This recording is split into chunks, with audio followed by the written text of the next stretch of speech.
Establishment ने शहबाज शरीफ को दो टोक अंदाज में बता दिया है कि अब आपकी मज़ीद ज़रूरत पाकिस्तान के अंदर नहीं है।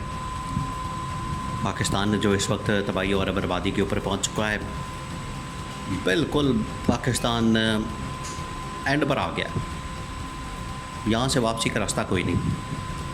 आगे जाने के लिए अब आपको बहुत सारे ऑप्शन इस्तेमाल करने, बहुत सारे ऑप्शन, बहुत सारे रास्ते, बहुत सारे क्राइसिस, बहुत सारे बहरान, कठिन मरहला है। आवाम को बेचारी फिर आवाम को बर्दाश्त करना पड़ेगा। आप देखें पहली आ रही है, कीमतें फिर बढ़ जानी है पेट्रोल की, बिजली महंगी कर दी है, गैस महंगी कर दी है। तो ये तमाम चीज़ें महंगी कर दी हैं जिसकी वजह से आवाम का तो कुछ उम्र निकल जाना है। शहबाज शरीफ को क्या फ़र्क पड़ना? आपके ख्याल में शहबाज शरीफ को कोई फ़र्क पड़ने वाला? शहबाज शरीफ की तो अरबों की जायदादें बाहर पड़ी हुई हैं, प्रॉपर्टियाँ हैं, बैंक बैलेंस है, फैक्ट्रियाँ चल रही हैं, इनको तो कोई मसला नहीं। मसला तो सारा आवाम का है। आवाम बेचारी मर जाती है, कुछ उम्र निकल जाता है। अब जो रही सही कसर है, इस्टेब्लिशमेंट ने इनको आखिरी मैसेज पहुंचा के तो बता दिया है कि अब आपकी ज़रूरत नहीं है, तो अब आप घर जाने की तैयारी करें।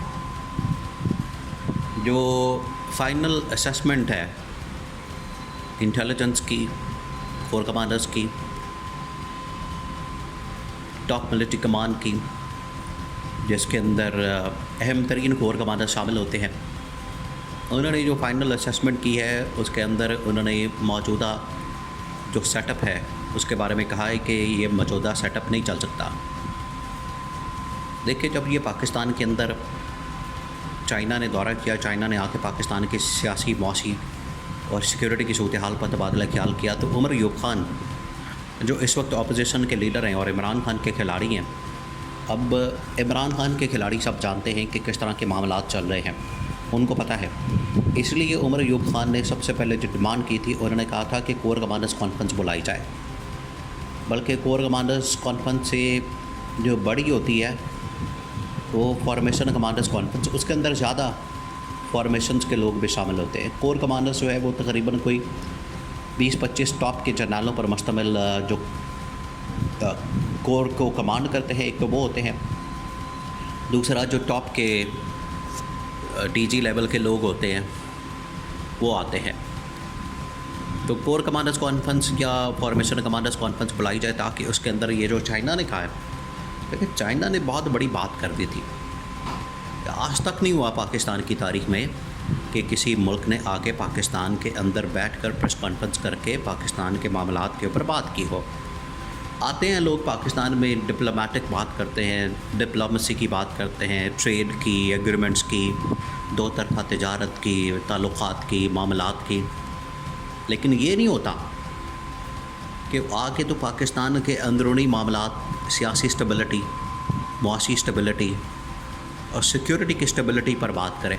ये नहीं हुआ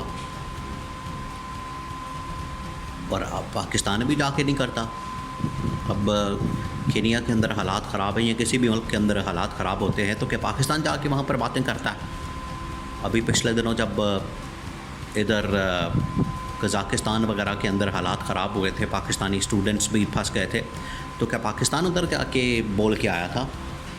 पाकिस्तान का फॉरेन मिनिस्टर जाना चाह रहा था, उन्होंने मना कर दिया था। उन्होंने कहा था कि ये बेइज्जती है हमारी कि हमारे मुल्क के अंदर आके आप इस तरह के रिमार्क्स देंगे, प्रेस कॉन्फ्रेंस करेंगे। इससे आप अंदाज़ा करें कि डिप्लोमेसी किस तरह से चलती है। तो जब आप चाइना जैसे मुल्क जो एक बड़ी ताकत है वो आपके मुल्क के अंदर आके इस तरह की बात करके अपने घर के अंदर बुला के वो आपको जलील करके जाए, तो आप इससे अंदाज़ा कर सकते हैं कि हालात कितने बिगड़ चुके हैं।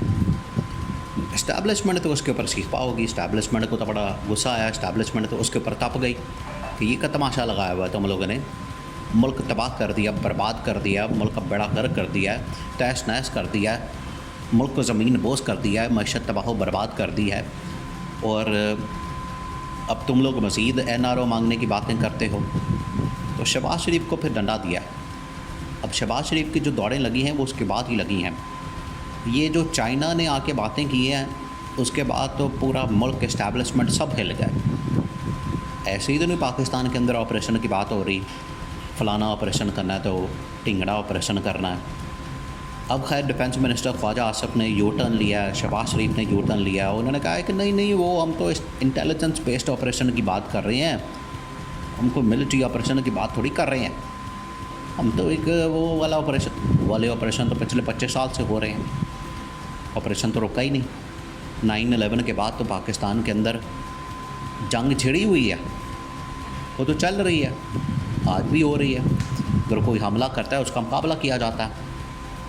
और ये इंटेलिजेंस के ऐसे मामलात हैं, ये तो जब तक मुल्क है उतनी देर तक मामलात चलते रहने हैं। ये तो दुनिया के दुनियादारी का हिस्सा एक, उससे आप इनकार नहीं कर सकते।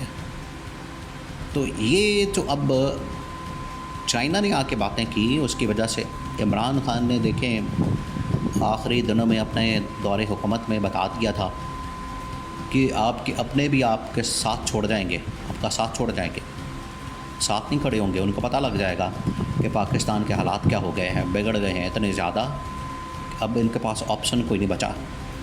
तो फिर आपको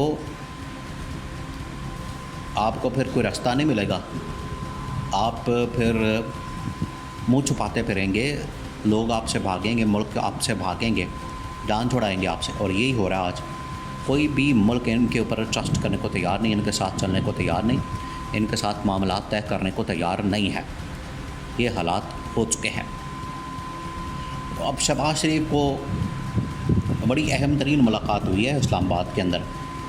तो शहबाज शरीफ को ये मैसेज कन्वे किया गया कि आप अगर आपके पास टोटल हफ्ता 10 दिन है, हफ्ता 10 दिन के अंदर अगर आप मामलात बेहतर कर सकते हैं तो कर लें, चीज़ें चला सकते हैं तो चला लें, वरना फिर हम टेक ओवर कर लेंगे या फिर इमरान खान को रिहा करके मैंडेट उसका वापस कर देंगे।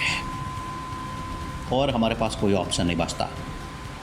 आपके पास अब ये रास्ते हैं, आपने अब बताना है, आपने करना है जो कुछ करना है, मईशत चलाएँ। क्योंकि जनरल हासिम ने तो कर के देख लिया, और कारोबारी लोगों से मुलाकातें, SIFC और अरबों डॉलर्स आ गए, कहाँ कुछ आया? कुछ भी नहीं आना। इस तरह से नहीं मुल्क चलते, इस तरह से तो पकौड़े की दुकान नहीं चलती, इस तरह से ये मुल्क चला रहे हैं।